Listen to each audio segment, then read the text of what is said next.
भक्ति काल में दो भक्ति धाराएं बहुत प्रसिद्ध हुई, सगुण भक्ति और निर्गुण भक्ति। लेकिन इन दोनों में असली अंतर क्या है?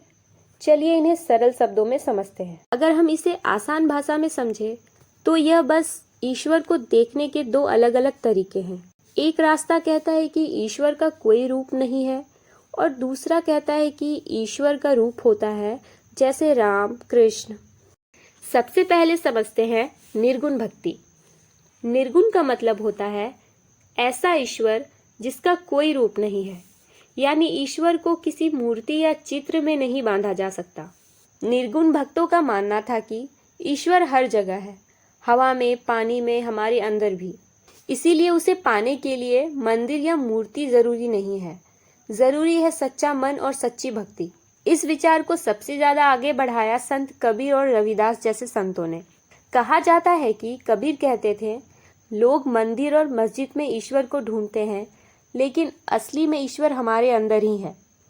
इसका मतलब यह था कि अगर मन साफ है और भक्ति सच्ची है तो ईश्वर को कहीं भी महसूस किया जा सकता है। यही निर्गुण भक्ति की सबसे बड़ी खासियत थी। अब बात करते हैं सगुण भक्ति की।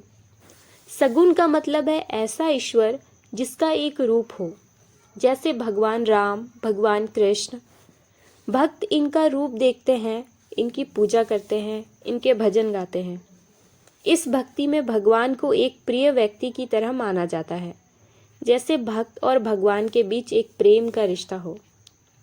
सगुण भक्ति में कई महान कवि हुए, जैसे तुलसीदास जिन्होंने भगवान राम की भक्ति की, और मीराबाई जिन्होंने भगवान कृष्ण को अपना सब कुछ मान लिया। मीराबाई तो कृष्ण को अपना पति तक मानती थी।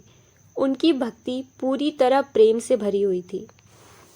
अगर हम दोनों को बहुत आसान तरीके से समझे तो फर्क सिर्फ इतना है, निर्गुण भक्ति कहती है ईश्वर निराकार है और सगुण भक्ति कहती है ईश्वर का एक सुंदर रूप है। लेकिन दोनों का उद्देश्य एक ही है, ईश्वर से प्रेम करना और उसे पाना। इसीलिए हम कह सकते हैं कि निर्गुण और सगुण भक्ति दो अलग रास्ते जरूर हैं, लेकिन मंजिल दोनों की एक ही है, ईश्वर की प्राप्ति।